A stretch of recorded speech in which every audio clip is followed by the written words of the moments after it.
welcome back to the show. Now, just for the break, I told you that apparently Rachel from Accounts knew full well that the winter fuel payment cuts would plunge 150,000 OAPs into poverty. Now, how do we know that she knew? Well, there has been a court case. The Court of Session is hearing a legal challenge brought by Florence and Peter Fanning from Coatbridge in Lanarkshire against last year's decision to remove the universal element of the winter fuel payment.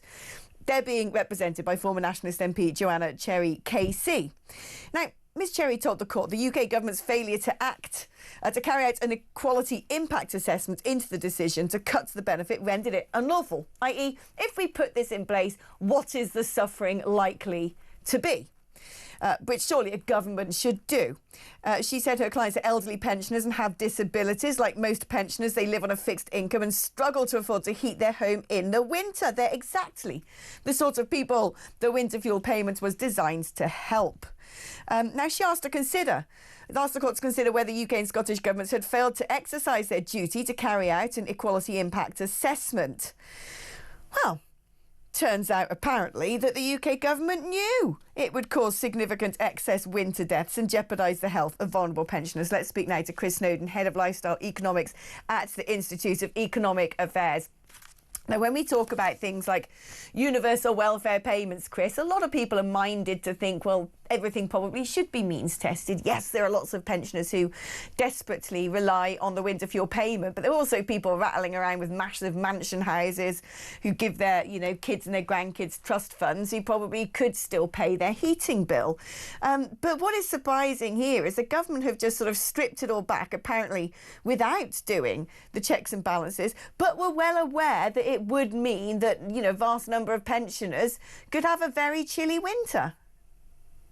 Well, did they know that? I mean, I think you have to be quite sceptical about economic predictions. The people who predicted this rise in pensioner poverty, are they the same people who predicted that the economy was going to grow in January and now apparently unexpectedly it's declined? Are they the same people who said there were going to be 4,000 pensioners die this winter? There have actually been fewer deaths this winter than average. This court case, in my opinion, we might disagree on this, I'm not sure, Alex. This court case sums up many of the things that's wrong with this country. You have an elected government has brought in a change to the benefit system, and they're being taken to court by a former SNP politician representing two people who live in Scotland, where the winter fuel allowance doesn't even apply, using the Human Rights Act and the Equality Act to overturn a perfectly legitimate policy. Whatever you think of the policy, this should not be a matter for human rights lawyers. Oh, now that, Chris, I absolutely do agree with the fact that we increasingly have sort of lawfare and litigation preventing essentially democracy. Like it or lump it, your government has the right to come in and enact a manifesto, and then we have the right to elect them out. And, the fact that when I read the name Joanna Cherry Casey, I thought to myself, quelle surprise, this is a political weapon, essentially. And actually, the other problem is it's taxpayers' money that is probably paying both sides of this situation. Yeah, exactly. There's no chance that Joanna Cherry is going to struggle to heat her house.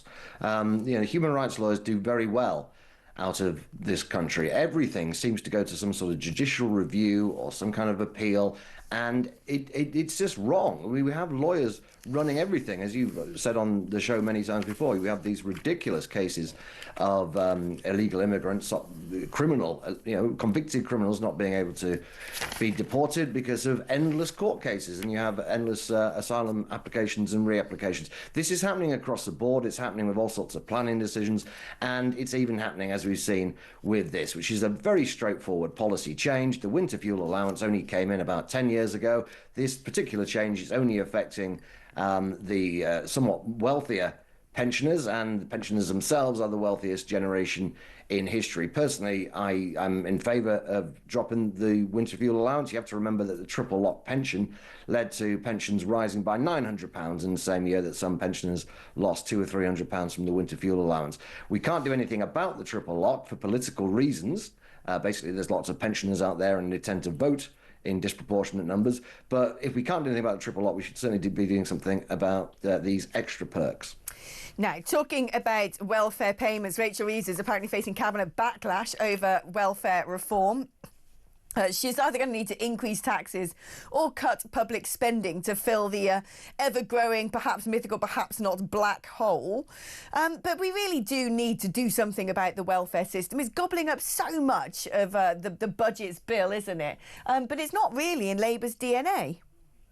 It's not, no. And they're going to face a lot of backbench, dissent on this, but it has to be done. We've discussed before, Alex, the scandal really of what's going on with incapacity benefit in this country. I'm delighted that the government recognises what many of us have been saying for the last few years, that the previous government completely messed up all the incentives in the benefit system, and you have people being pushed towards long-term incapacity benefit who are either not sick at all or only sick in the short term.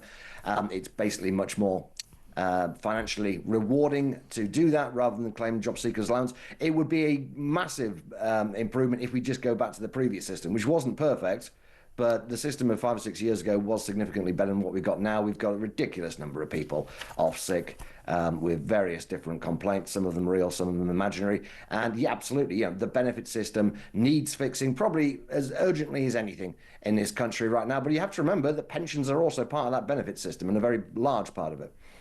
I'm glad you brought that up, because we have been talking about the sickness benefits that have gone up to 1.8 million people now on the highest rate of universal credit with no support to look for work. And it was just 360,000 at the start of the pandemic in 2020, over 5 years. So are you saying that 70% increase is actually a hangover from Conservative government policy? Because one thing's for sure, there are people who put videos on TikTok and Instagram doing little life hacks on, if you answer these various questions these ways, you're going to get maximum sickness benefit. There are people who actually know how to play the system.